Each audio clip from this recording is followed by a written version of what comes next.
Welcome to SupFM, Streetwear's unsung podcast, sneakers, ultimate podcast.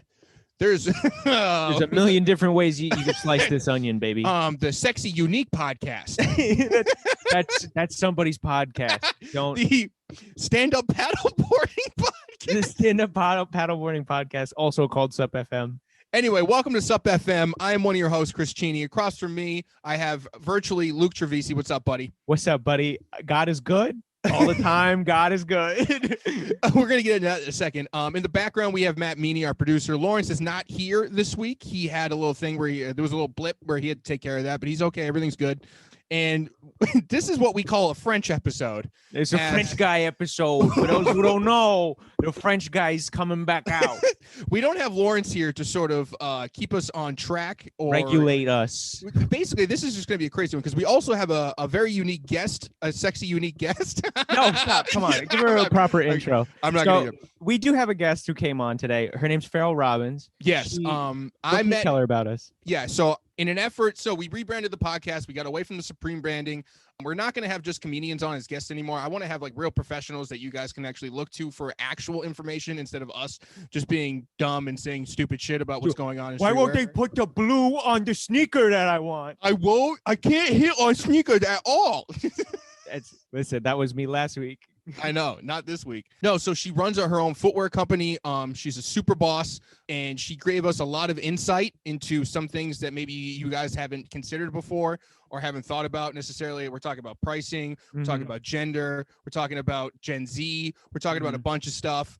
So look forward to that later in the episode. Talking about the sustainability market. Yes. But we get into resale stuff. Right now, take a screenshot of whatever device you're listening to this on, some sort of image to post on social media.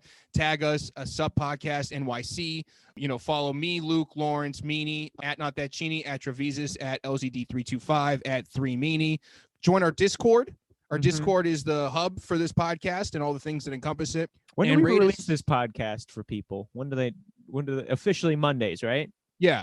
Okay. All right. Well, yeah, we like upload Sunday night and then we go, hey guys. Yeah. Officially we say it's Monday, but it's like a window of like Sunday night to Monday morning. So just be on a lookout for that.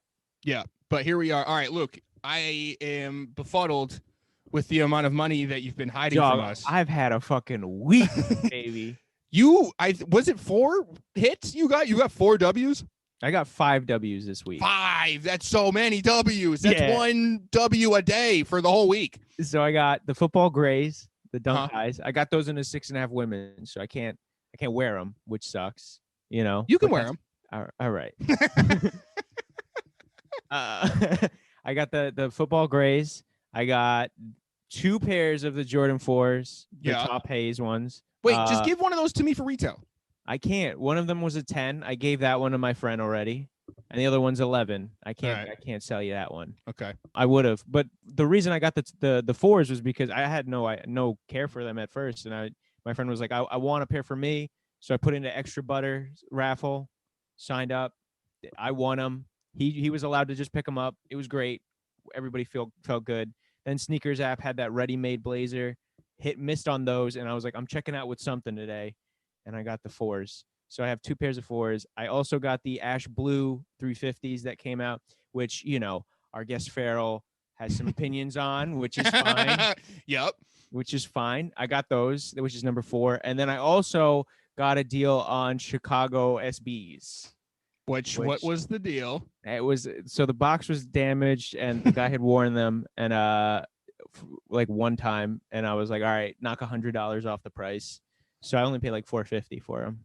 Not bad. Not great either. It is not great. You're right. I spent $1,000 on shoes this week. This is why you were trying to get those bots. Yeah. To offset the cost of whatever this was. It would, it does look pretty bad. Like the week after. After the bot shit is now you hitting on all this. I hit 4 times and then I bought for resale on one. I can't even I told you about this, dude. I can't even fucking hit on lemonade. Yeah, that's how it goes. So, this is going to be a weird sort of thing, but I really like seltzer. I've gotten into seltzer. I don't know how to describe Like hard seltzer or regular normal people seltzer? Both. I like seltzer. You know, it started from doing stand-up. A lot of these open mics that we used to go to was you had to buy a drink in order to do the mic. And the seltzer was the cheapest item on the menu. Yeah. And like over time, I sort of just like started to like seltzer. And then like White Claw came out, and then all of a sudden I'm fucking drinking seltzer sober, getting drunk off it. Everything I'm doing is seltzer based. And I found this one brand I really like. It's called Spindrift. It uses like actual of the fruit flavor in there and shit. And like, I love Spindrift. I'm a Spindrift guy.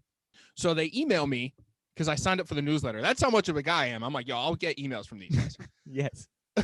So they're like, yo, we just made sparkling lemonade. And I'm like, oh shit, dog, that sounds fire. And they're like, dope. This is when you got to pick them up though. Yeah. They're like, all right, like, because you're on the newsletter, you can have a free batch. But you have to like sign, you have to like be on the website and like, you know, they tell me it's like be on the website at noon on whatever day that was. And, you know, I was like office ping Lawrence ready. Yeah. At noon. But were you at A-Life? I was at A-Life. I was at work. Hilarious. So I'm like, literally, like the guys are asking me to get files. I'm like, yo, I have to buy the seltzer. They're like, what's wrong? I'm like, what? I'm like, leave me alone. So literally at noon, I'm office ping Lawrence, like at the thing ready to go. You do realize you sound like a character from like a show about people who design sneakers, right? Like the eccentric guy who only drinks seltzer. Like, you know, that's how you sound right now.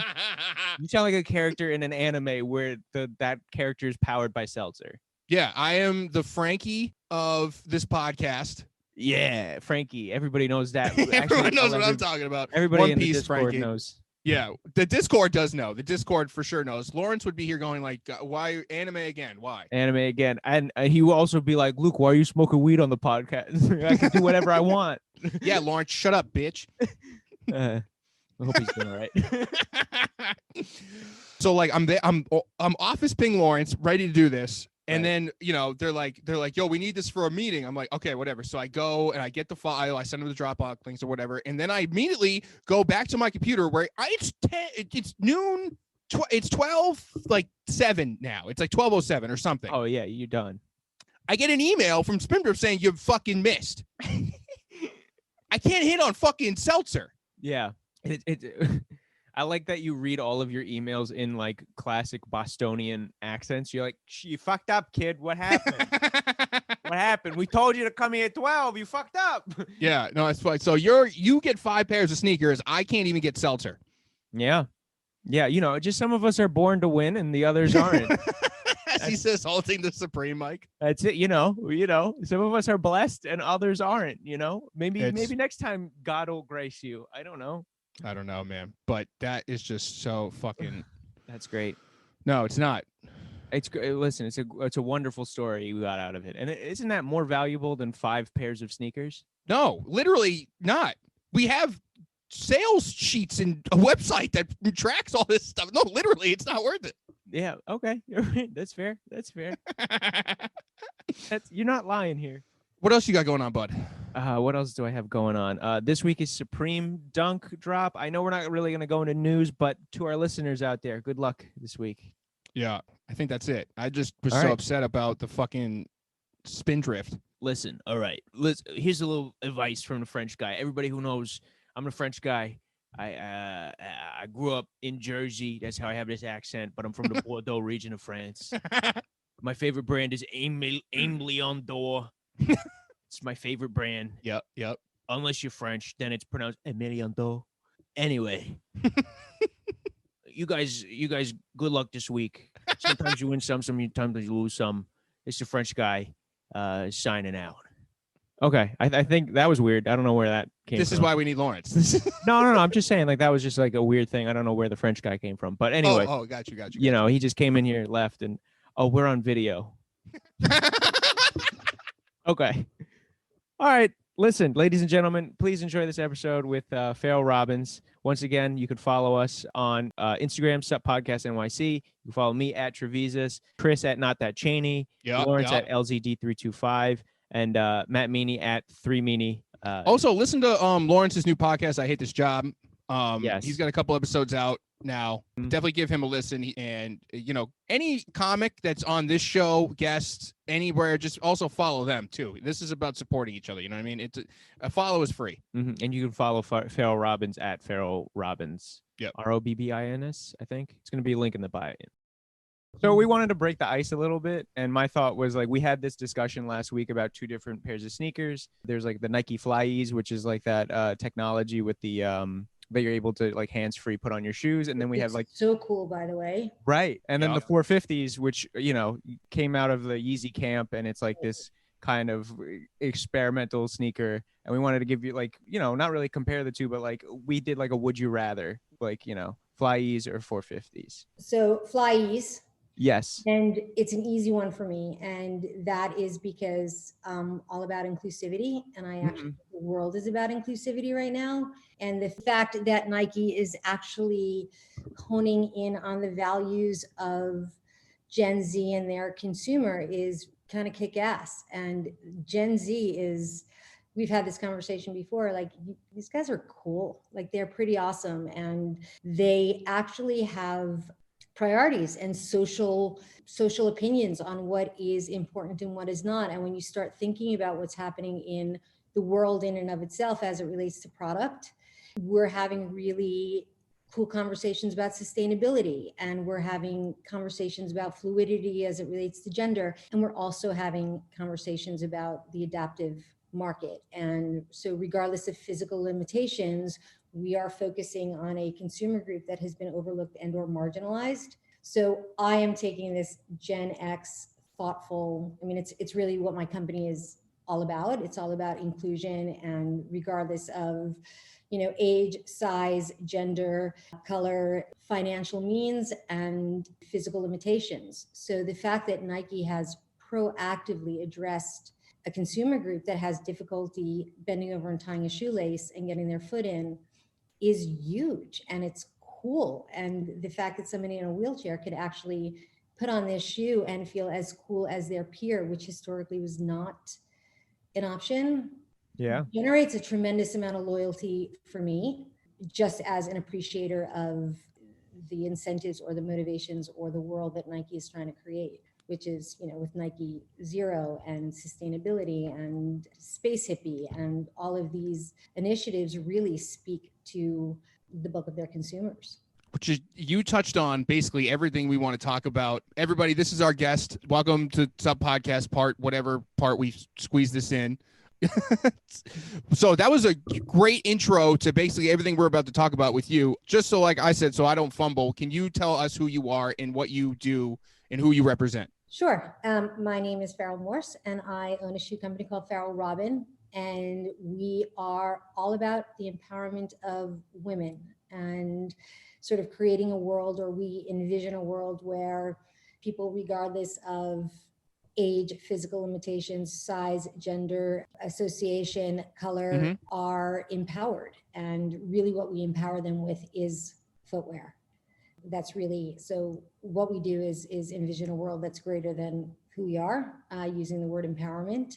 And how we do it is with shoes. And when you guys think about it, this definitely speaks to your market and the sneaker market, because so much of consumers in the Hypebeast world, so to speak, are buying it as a means to feel, as a status symbol, or a way to feel the same but different from the peers that they're associating with. And it's really, when you think about what footwear or fashion in and of itself is, it's a statement. You're making a statement to the world. It's an inclusive but yet very exclusive way of being in a community, but alone at the same time. Well, you know, it's actually really fascinating, because it is in and of itself really contrary, or the antithesis of what it's supposed to be.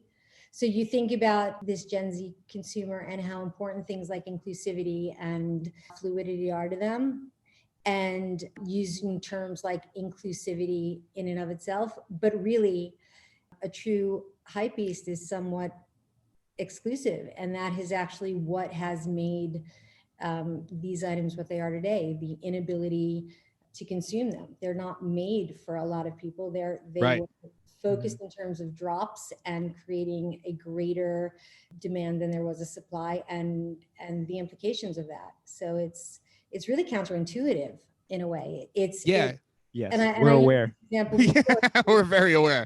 It's like, I want to sit at the cool kids table at lunch, but I want to be different, or I want to be perceived Yeah. as individual, and they bounce against each other, which is what makes it so fascinating.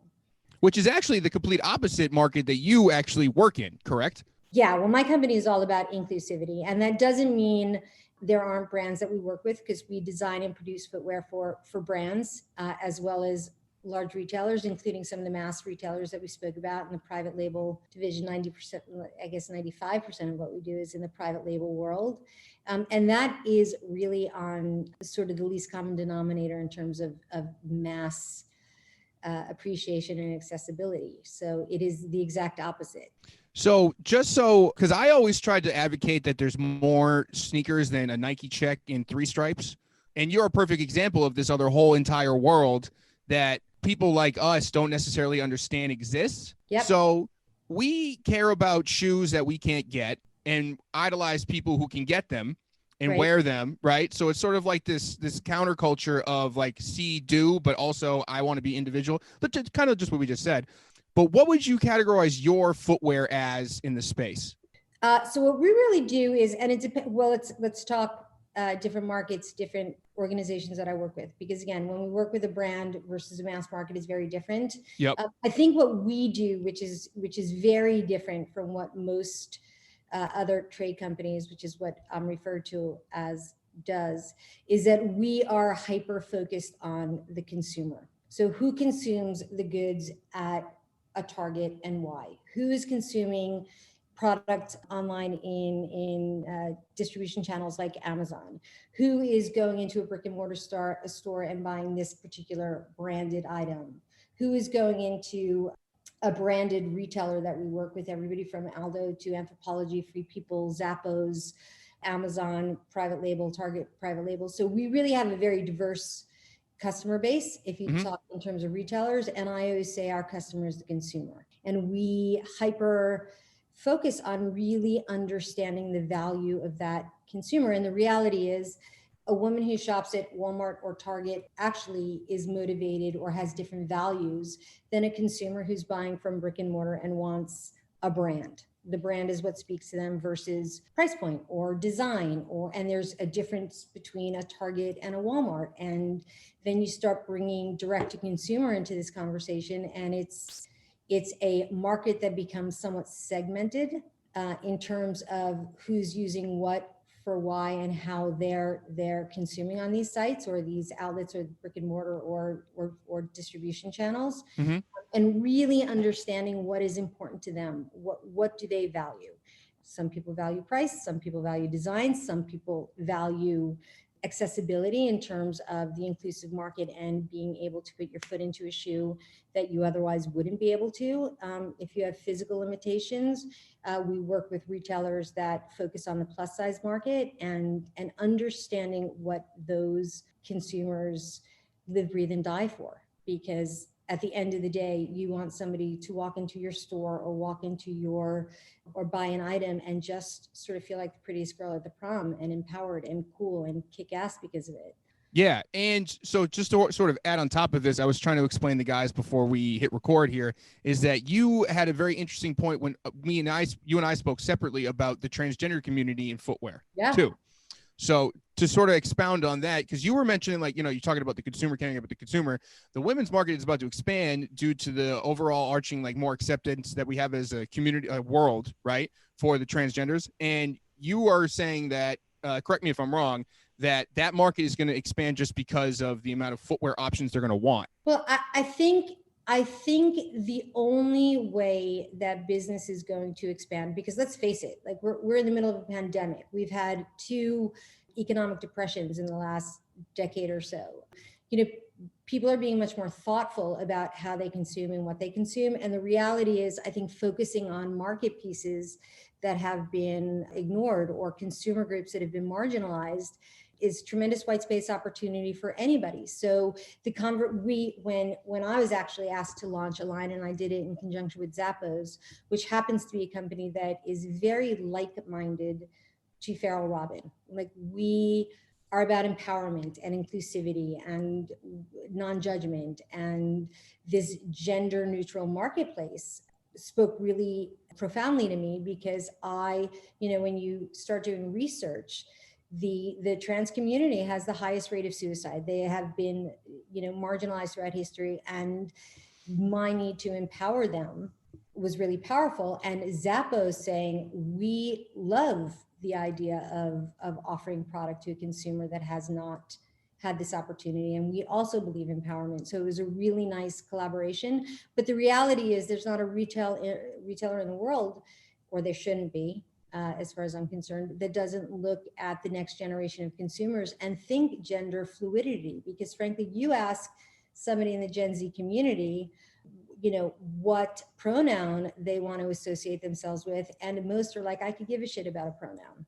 Like, yeah. I don't judge people by pronouns. I don't care if it's a he, she, they, it doesn't matter. Say, yeah, all the whatever. And it doesn't matter. So acknowledging that and realizing that this world is bigger than the box that we live in is actually really cool. And frankly, it's about time.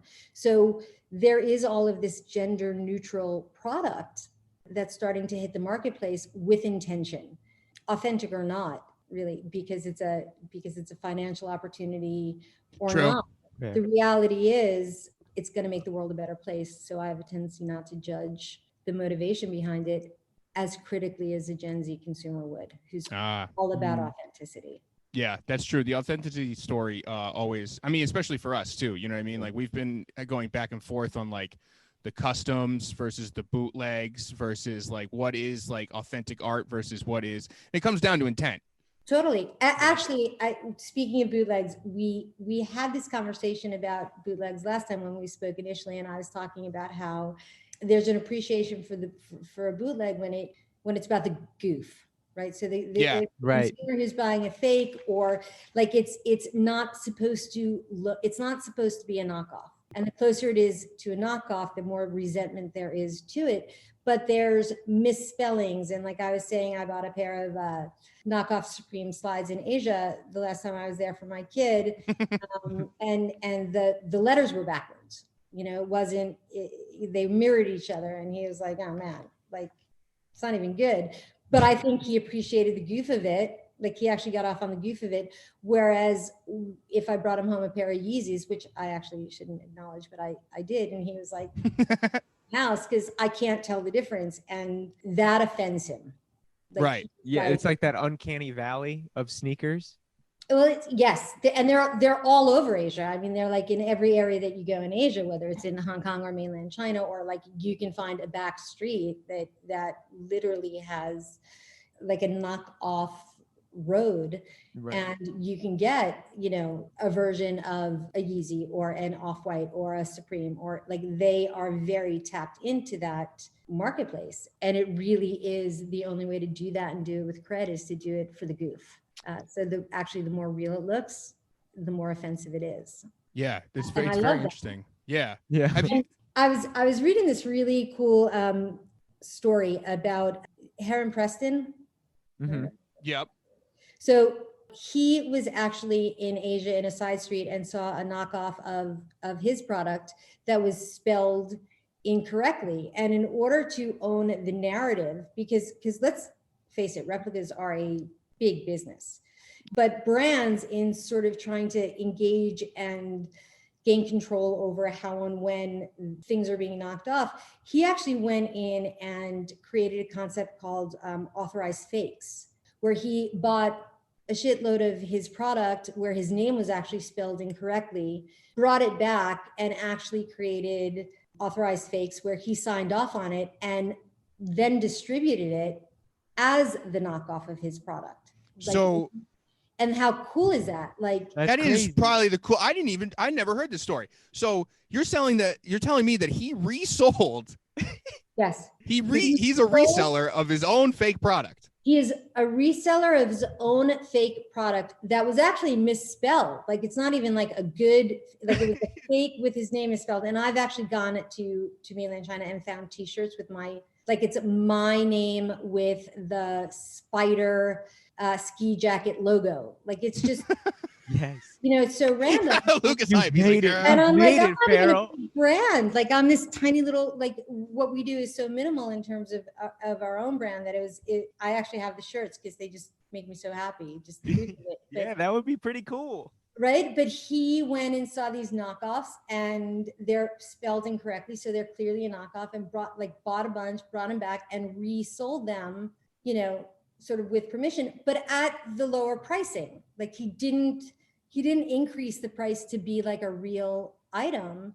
He just capitalized on the goof of what is going on. And, it's like designers need to control the narrative of what this is. And when you think about how much business this generates, like how much, like it's fascinating. It's really fascinating and it's really cool. yeah. So I was going to lead into asking you about having any knockoff issues. So you kind of had? Yeah. We had one knockoff issue, which I actually think was not valid or justified, but whatever, big company within the streetwear market, actually, shockingly enough, because most of what we do is designer and, it becomes big corporation versus little Right. privately owned, female run company, and how big you want to take it legally is, that's the challenge. I actually don't think it was very cool, but at the same time, like I get it. People are trying to protect their brands and the definition of what is recognizable is very different. We ended up just settling, like fighting it for me wasn't worth the dollar amount. And we I truly believe wholeheartedly that it wasn't a knockoff. It was a designer in a particular market. But listen, shit happens. We're protective. Yeah. Listen, we work hard. People spend a tremendous amount of money in R&D and need to protect their companies. I get it. Like it's no ill will, but shit happens. That is cool that you got to see your own stuff on a trip though, randomly. That's probably interesting. It's actually really cool. It's like when I walk down the street and I see people in our shoes, I'm always like, yeah, I was going to say, because there is sort of like this sensation of seeing somebody in the wild with your stuff. I mean, yeah. And there's something very cool about the anonymity that I get to own during it. So it's the exact opposite of a designer brand. So a Virgil or like a name associated with the product, because so little of what we do actually has my name on it. Right. That 95% of the people that I see consuming my product have no idea that I'm behind it or that my company is behind it. And I actually get to interact in an anonymous way, which is really beneficial. Oh, you're like the Daft Punk of footwear. Yeah, yeah. Actually, in a way, like I used to when we had a brand for a long time and we wholesaled the brand. And frankly, I'm not a fan of the business model, and I'm not a fan of historical brick and mortar business models. I think it was set up for planned obsolescence for a really long time, and it mitigated the value of curation and thinking about your consumer. Just because the math behind retail is so complicated. You're saying wholesale in general, you have an issue with. So selling to a major department store, so to speak, is not a system of business that I actually have much appreciation for. It's it also like ruins margins completely. Well, it's got a whole plethora of complications. That's true. Think about the expenses behind wholesaling a brand and really small creative companies like mine who just don't have the same cash flow as these larger brands. And then you work in department stores that, all of a sudden you're guaranteeing margins, but you can't control the sale prices they put out. It reminds me a little bit of like those bad teachers that get tenure. Like if the buyer sucks, I'm paying for them to be shitty anyway. So where's your skin in the game? That's a great example. Yeah. I'm a firm believer that you only succeed when every member of the team has some skin in the game. Right. It's a true partnership. Yeah, and it's the way we, it's the way the whole world should be operating. Like you have friends, like sometimes you eat the bear, sometimes the bear eats you. Like sometimes you're listening, sometimes they're listening. Sometimes, it's any relationship should be a true partnership. So when I do business with people who are not really good partners, I'm like, I'm out, man. I'm too old for this shit. Like, Yeah, I get I don't that. have to kiss anybody's ass anymore, which is pretty cool. I mean, I kissed a lot of people's asses for a really long time, but Right, you earned it. Yeah, of course. Yeah. listen, there's that learning process, but Just because the margin talk was there, I kind of wanted to pick your brain about what you feel about the reselling, I guess, landscape is now, where people are buying dunks. The dunks are made for like what? Let's say $15, right? And Nike sells them for now like an inflated 120, and now they're being resold to kids like your son for like $400. so here's how I feel about the resale market. I'm a huge fan personally. Again, Gen X, different motivations than most of the consumers that shop in that world, and that is the sustainability aspect of it. Yeah. Like, just less product in a landfill when you get to move it up the ladder or move it around the ladder, and it just gets extended use. I'm a huge fan of entrepreneurial thinking. So to see kids engage and become entrepreneurs at such a young age, I think is really powerful in a society that doesn't, or in a country. I'm not a big fan of the US education system in and of itself either, or our value system. And I think we undervalue outside the box creative thinking that lends itself to entrepreneurial success. So seeing these kids become year-round 24-hour entrepreneurs that are buying and selling and bartering product is, I actually think, a highlight of this generation. That they're not like, mom said I have to go to school for 4 years and get the best grades that I can, and then try to get in the best college that I can, and then try to get a job in finance or shit that I don't care about.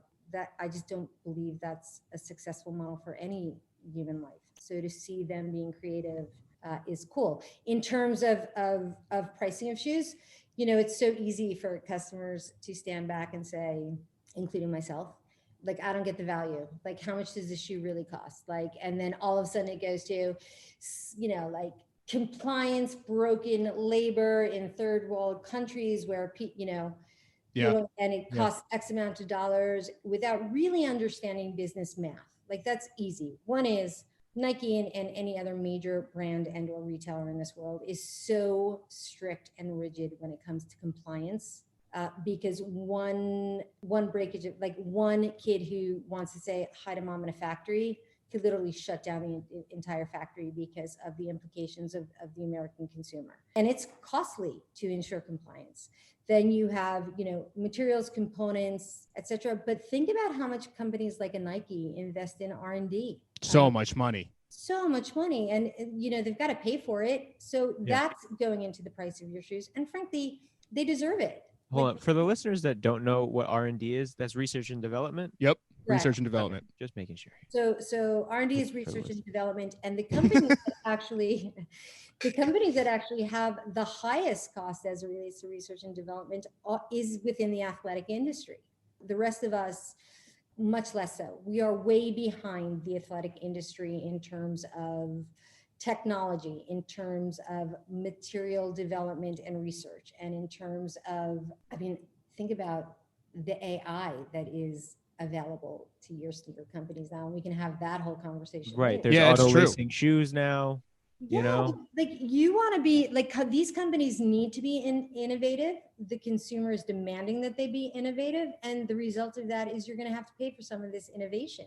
Right. Because it's costly and it takes some great minds to do it. And that is why when you look at the sneaker athletic market and you talk about flying it, that is a sustainable material. Like Nike is putting out shoes that 80 to 90% of the upper material alone is sustainable and made from, water bottles and organic cottons. And that is costly, but the research into the development of being able to skim a lake in Mississippi, get the algae off, create 1,800 gallons of clean water, send it over to Asia, have them, mix it up, cut, chop, splice, melt, dice, and then it becomes, thread. Right. Yeah. The algae, even Ye did that croc looking runner.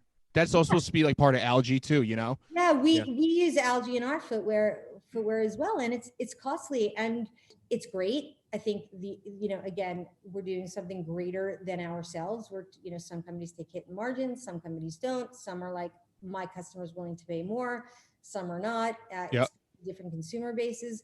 But to figure out this technology, like Allbirds, it's chemistry. It's cool, and it's for the world good, and it's innovative, and it's creative, and it's tapping into brain cells that most people don't have and or use. And that's part of what the consumer is paying for. So to say, it costs $12 and they charge $120, it's a little misleading. That's not the reality. Well, yeah, that's why I wanted you to break it down like that, like how you did, because that's the way we think of the stuff. You know what I mean? Yeah, think about the cost of running a business. Think about your human resources. Think about your research and development. Think about the technology that you're investing in. Then think about the fact that most people buy these shoes anywhere from 90 to 120 days before they ever hit a retail store, who then pays you 90 to 100 days later. Like, it requires a tremendous amount of cash flow, and cash is costly. Running a business and having the finance to run the business is expensive. So that, like, it costs $12, it costs 120 is not real. There's there's design costs, there's staff costs, there's development costs, there's sample making costs, there's a sales force, there is trade shows and channels that we use to sell this product to retail stores. It's a certain percentage of resale stores that never pay you. It is getting the shoes onto a boat. That boat goes on the water, and then just think about the hidden costs, like the insurance for the boat, and what happens if it sinks, and then it gets to the U.S. and you're paying duty and customs on it to the U.S. government, because the sneaker market or the footwear market in and of itself is one of the highest taxed consumer products for some odd reason. It's a struggle that we have. And then so you're paying the U.S. government, and then you have to pay a warehouse to like take it from the boat and put it into a warehouse, and then it leaves the warehouse and it has to go to a distribution channel around the country and get to the retailers, and you pay, like, there's a zillion costs that a consumer wouldn't even occur to them. And then even now, it's like, so some of the situations I've been in was like, oh, that product had like some weird spelling error. Oh no, we need to redo the whole thing. All right, well, now we have to fly it in because the boat is going to be too slow and the flying cost. And now during COVID, there's no flying really. Like, that product type of stuff is gone. What's fascinating is there are all of these new issues that we're dealing with, and it really will change our industry. One is, when you think about the athletic market in and of itself, where is it produced? Where is it designed, developed, sampled, produced in all of these Asian countries, which are really dependent upon mainland China, even if not for production, for components and materials, because that's sort of where it's built. Right. And something like this happens, and every company in the world goes, oh shit, like, I am hyper invested into one area, and if something goes wrong, it's the domino effect. It's all going to crash and burn. And all of a sudden, retailers and brands are trying to diversify their country of origin or country of production mix, because they don't want to be so heavily invested in one area. And for the last X amount of years, China has been the location. So now to try to diversify, it's actually quite complicated. But that is on, if it's not on every company I know, it's certainly on mine, strategic priority to diversify production, whether it's just so you're not invested in, 90% of everything is in one location. It's because we're starting to think about end-to-end digital capabilities. We're starting to think about speed to market and flexibility. So doing production in a country like Mexico has huge advantages in terms of sustainability, in terms of just their nearshore location. Yep. The USA becoming a much larger producer of footwear. And, these are countries that just don't have these capabilities yet. And I think you're going to start to see a diversification of where consumers are bringing in product from. Definitely. It's really cool. Like, what we do is really cool. Like, it is, what I love about what I do is I've been doing it for 20 something years, and I am like, I love it and passionate about it. Like, I wake up every day psyched about the work that I do. And there really is not a week since I started my company that I'm like, shit, didn't see that coming. Or, oh my God, we could do that better. Or, why didn't we do this before? Like, and it keeps you really engaged and committed. It's cool. But running a business is complicated. And Nike, think about Nike's marketing dollars in and of itself. Like how much of that margin goes just into paying. Just after going to the campus alone, I was like, oh, this is just another world. It's another world. And here's what I love about Nike. Here's actually what I really love about Nike. And when you think about, and this may be too business focused for you guys, but when you think about companies that are really cool, like a Supreme or like a Nike, and you could pick them, they're leaving a legacy. Like Phil Knight went in, he created Nike because of his passion for running. He was a runner and he wanted to create the best running sneaker in the world. It was all about this passion that he had within the runner's world. And when you think about, creating the waffle outsole and that innovation taking place in his coach's garage with a waffle maker, and it was about passion for the product. And to this day, Nike, regardless of what they do, it is, you can never say that it is not a company that doesn't sort of bow down to the god of end use athleticism. It is a sports company. They will never say they're anything else, even though they may be being consumed differently for status or whatever it is. It is all about making the best product for the athlete and creating a higher good. And I think those are the companies that leave legacies. I also, going back to the lot of the focus on, at least today with the athleisure stuff, the material, the R&D being put into that, I think that's kind of why it became such a trendy sort of thing in the past, like, I don't want to say like 6 years, because people put all that money and effort into the clothing that you only wear at the gym to sweat in. People are like, no, I want to wear this outside. I gotta show people I can wear this neon shit outside. You know what I mean?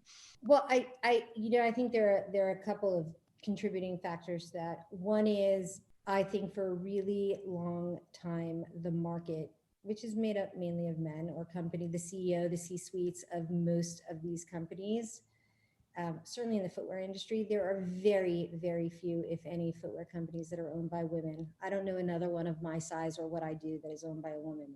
Right. And what creates all of these opportunities for us is this underestimating the complexity of a human life.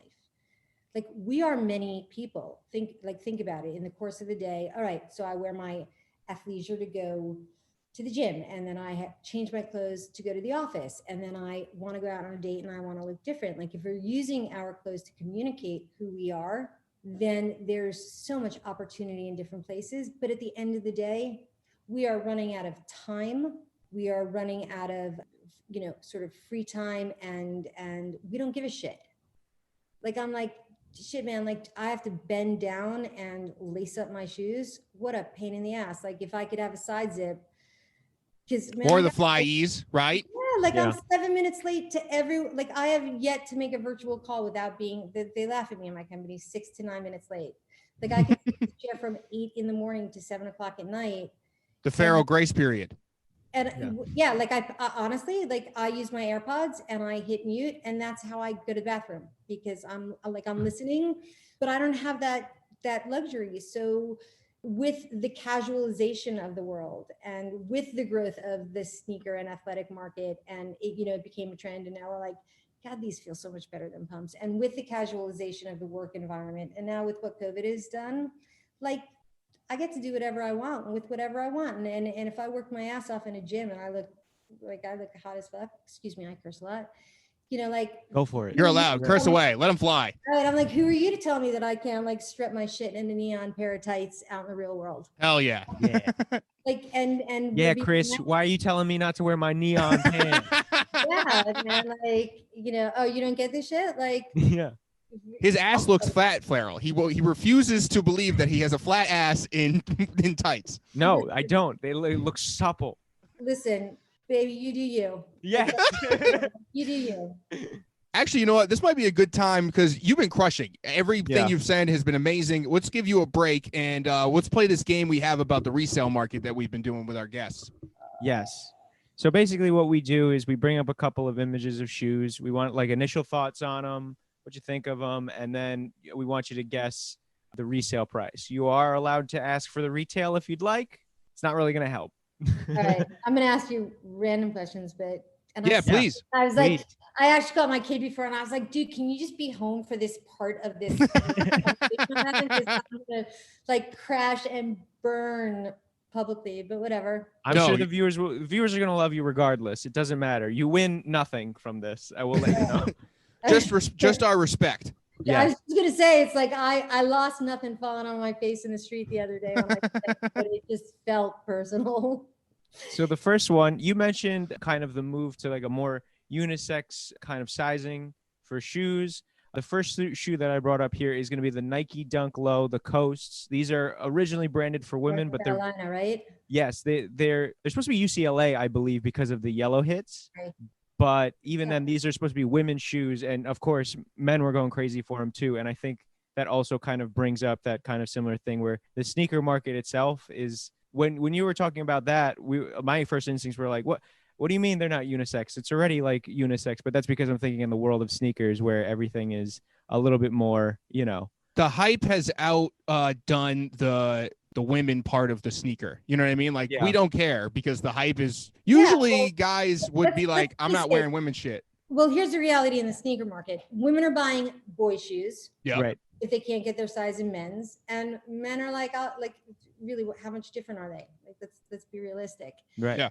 So I think it's sneakers have been a little genderless. We had the conversation last time, like nobody's focusing on like the streetwear female consumer, and that's a huge loss. But how much would I say these are? I don't know this particular. I'm going to say Dunk Lows in general. Just let it out. I'm serious. Like whatever that number is, just say it. I'm going to say 250 to 4. 250 to 4 resale. 400. That's correct. That's a wide margin, but I'll give it to her. Well, And you know what? But look at it. It's 290. Highest is 400. Within the realm. She's within the realm for sure. No, you nailed it. You nailed it. All right. I just don't get all like the specific, like I know like the Dunk Lows in general and Dunk Highs in general, and unless it's got like Travis Scott on it or right. like I'm like, I don't know if the red's worth more than the Yep. Yeah, it really is like a math class at this point where you're just like, okay, well, if this, then this happens, and then this happens, this transitive law to this, and you get your $800 sneaker. Yeah. All right, so the next shoe that I have here, classic Reebok Alien Stompers. These are the highs. These were a special release. Worn in the Alien movie, the second one, by Ridley herself. I'm going to say 1,200 to 2,000. Oh, you have been eyeing these, haven't you? I haven't. Did I get close? You nailed it. Oh, Last sale was 1,200. Lowest ask is around 2,000. All right, so I'm a little low, but listen, you still got that 1,200. They've only gotten 850 so far, so you never know. Right, but still, that's pretty close right there. Did you ever watch? Size 5s get like 3 times as price right. as size 10 and a half because nobody can get them. It's a complicated business. What do you think of the shoe before we move on? I'm not a huge fan. With that being said, I told you I actually bought the original Nike silver return. What is it? Back to the Future? Yes, that I bought them in a vintage store like 30 years ago because I was all about it. The mags, you're saying, the ones that auto laced in the movie. Yeah. So I'm definitely into nostalgia, and I'm definitely into vintage and going into people's collection to find their hero shoes. This is just like I'm like, is it a boot? Is it a shoe? Like it's hard to wear. It's not. It's for stomping aliens, which we don't have a problem. Aliens, and it's also like, look at me, I got this shoe. I'm a cool space lady. It looks like this is one of those things where like you buy something and your ass looks fat in it and nobody tells you, but it's got a brand label in, so you're like, look at my ass. Like it's I would wear the shit out of these, and I would wear it so I would tuck my jeans in. I would tuck like a cowboy boot. I love that. That makes me really happy that you're like, you look at this and you go, I know exactly how I'll wear that. Yeah. I love that. Meant to be presented. Yeah. I'll be the cowboy alien fighting. But I'm also like, remember, I'm older than you guys, so I got there's grunge in my blood. Like I actually recently did a podcast within my industry, and they were like, "What decade are you?" And I was like, "Oh my god, I'm totally like 90s rock, like grunge, like Chris Cornell and Pearl Jam. Like put an army boot on me, and that is my power space. Like I wear army boots, you know, 300. Wait, what podcast is that? Because if anyone wants to listen from our end, It's in the footwear industry. It's called Shoe-In, and it's really just sort of the CEOs of companies like Madden or these large shoe. It's very shoe industry focused. Nice. We do So have me, I people look who at this listen. and I'm like, give me, make this black leather with a extended bottom, and I'm down. Personal style thing. Chris, write that down. Write that down. All We right. got to record it. We're good. I'm like, if I'm going to kick you in the face, if I'm going to stomp in my stomping shoes, they've got to do damage. Yeah, that's right. This is just going to make a little circle on the bottom from the outsole plate. I'm 5'6", so I also have a vested interest in kind of like a pump situation. So there you go. Or listen, I laugh. Like I was having a conversation with my kid about the insoles that make you look taller. Right. Sneakers, like, you know, you can get a solid 2 to 3 inches just from like this fake inner platform. Yeah. Oh yeah. I don't know nothing about that. So it's hidden. Mm-hmm. All right. The next shoe that we got here is going to be a Yeezy classic. It's going to be the Yeezy 350 Zebra.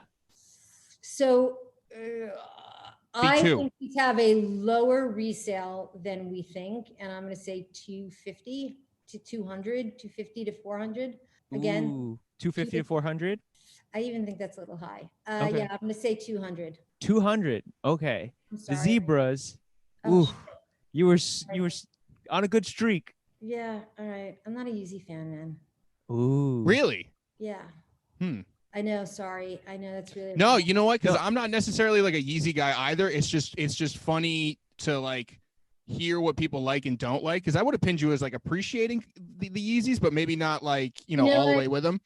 To me, the problem with Yeezys. Okay, here's what I like about Yeezys. I love that it tapped into this culture that was based on sort of skate and art, and has evolved into hip hop music, gaming, and it's expanded and tapping into the appreciation for music with Kanye. On the flip side, I think it is such a status symbol. Like I think somebody buying these Yeezys is like, I am a hype beast. I am cool. Embracing it in a bad way, you're saying. Well, it's one of those, like, it so obviously comes from the outside. Your inner power comes from the outside and not your inside. It's a little like, dude, what the fuck? It's like your daddy. Honestly, you know what my issue with this shoe is? That everybody's daddy's buying it for them. Yup. Father, I'm gonna need you to cancel those. Yeah, but it is. It's like I look at like these. Sorry, like no offense. Like I look at. It's a little like the subtlety of what you wear. Like I look at these 16 or 15 or 14-year-old kids wearing Yeezys, and I'm like, dude, that's like looking at a 20-year-old driving like a convertible, Aston Martin. Like, right.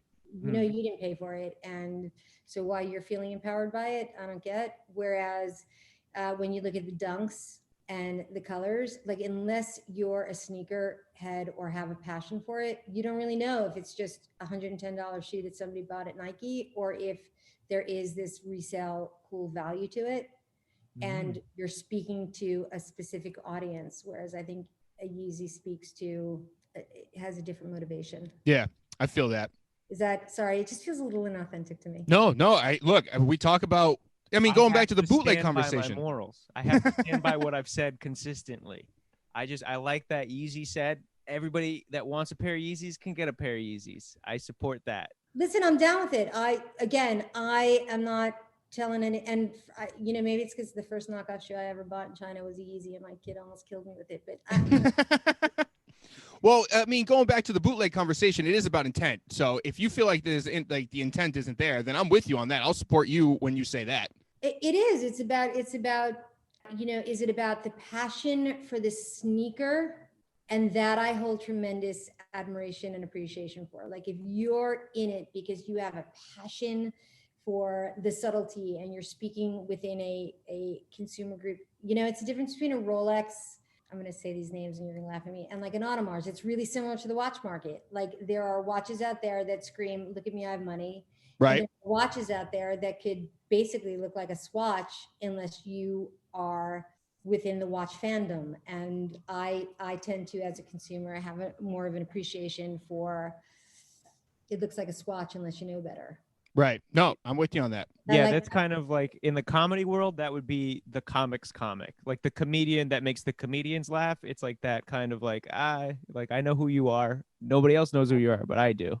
I'm a little like I don't need to scream money power unless I want to, and if I do it, I want to scream it to people who are subtle about it. Or if the song comes on, then I'm screaming that too. The next shoe that I have here, I don't know if you saw that, is the New Balance 992. I believe it's pronounced Jound. The Jound, yeah. Yes, the Jound 992s. No idea. This one's a tricky one. Faryl, because this is a weird phenomenon that happened within, like, remember like how dadcore became like a thing for a little while? Like New Balance and Fila just sort of, was recreated, rebirthed. Yes, this is like a hyper concentrated version of that, where like a dad blog became like sort of like a brand. Well, it became like, again, it's that crossover between athletic and luxury, like this consumer group. I mean, this is a luxury focused consumer group. Mhm. That's what actually is so interesting to me. Like the combination between adolescent and luxury is, listen, I'm old as shit, man. I want to see some kid like slinging pizza to buy his shoes. It's just the way, I'm with you on that. I'm going to say 400. Ooh. And that's high, in my opinion. Ooh, no. Fuck. 790 to 625. I'm totally off my radar. I gave you, listen, this one was a trick one. I gave you this one because you would assume it's a New Balance. It wasn't going to work out. Sorry. No, No, worries. you're good. Okay. So I think this is the last one, right? I got one more. That's it. Okay. Maybe I don't know New Balance because it's not on my kids' radar. Right. This is It's the last one. it's a weird hype shoe. Was I was trying to get by. Like, is there like there's people who only like fuck with the dad shit, and they like get really into looking like hype dads at 20. And these are the Jordan 1 origin stories. These otherwise known as like the Jordan 1 Spider-Mans from the most recent movie. I'm gonna say 9, 6, 7, 7 to 9. This one, I don't because know. this one is right around there. Yeah, it's gonna be. So the last sale was 800, around 600 lowest ask, 775 highest bid. But that's around after taxes and everything. That's like 900. Yeah, I'm gonna say it's 9. I'm in on this. I actually think most of the highs are anywhere between like 6 and 9, and then it gets into the subtleties of, this is UNC. Oh, this is UNC with Off-White. Oh, this is You got the marketplace down. Yeah. The striations are just like, I'm like, The names and the labels make it all. Yep. You got it. That's all the shoes for today. All That's right. a 3 out of 5. Pretty strong showing. Listen, that's better than most of our guests at this point. I don't believe that. But. No, we get some real dummies to do this. Yeah. Not you, other comedians that like have an album coming out. Cough, cough. But it's like I'm all about consumer behavior. Like I'm all about, in this particular case, I'm less knowledgeable about the about the product and I hate to say it this way, I've kind of grown out of it a little bit. Right. So there's a light at the end of the tunnel. You do get out at some point. I have actually, I think I said this to you last time, like my first moment of empowerment by footwear was over the Adidas high top. I used to call them my fresh white on whites. Like I grew up in New York City and I bought these, I forgot what they were called. They just remade them again. The forums? The forums. And it was 1984. Like I'm that old. It was 1984. I was in high school.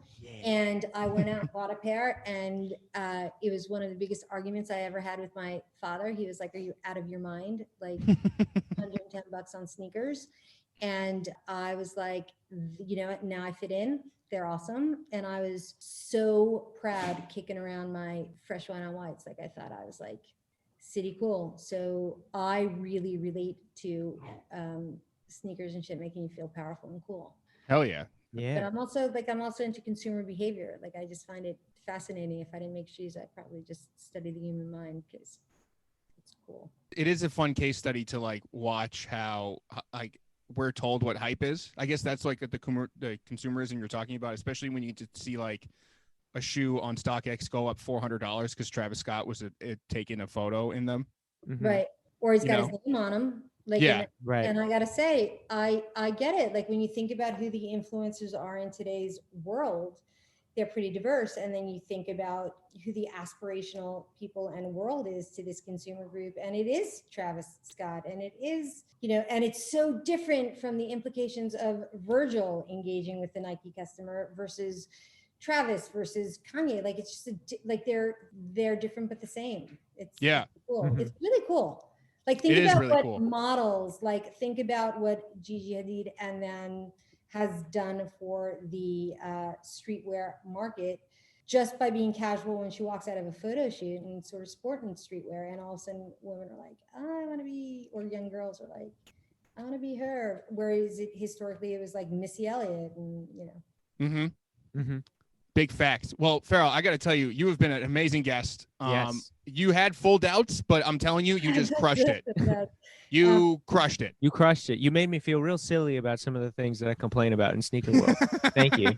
If you guys ever want a real understanding, let me know. If you ever want to talk to anybody in the sneaker world, I know this is, let me know. It's some of the coolest tech and information. Like, when you think about engaging with consumers, like I was actually on and you can listen to it. I was listening to a podcast with another one of my industry peers. He's a CEO of a really large skate, actually, athletic brand. And he was talking about how they use DIY or customization, like, which is such an important piece of your market as well. Yes. Like, the customization of these shoes, and how women went out and they were customizing their sneakers with a butterfly print. And the AI from that customization told them to actually make a sneaker with a butterfly print. Like, they are using all of the information that we share with them and capitalizing on it. And it's kind of cool. Like, we are living in a new world. Yeah, they are listening. They are listening to us. I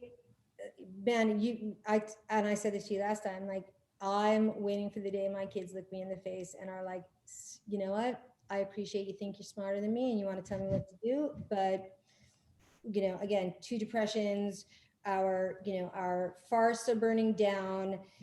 We're having political unrest in our White House. The world has never been more divided, and we have a pandemic. So, with all due respect, Mom, you guys totally fucked this up.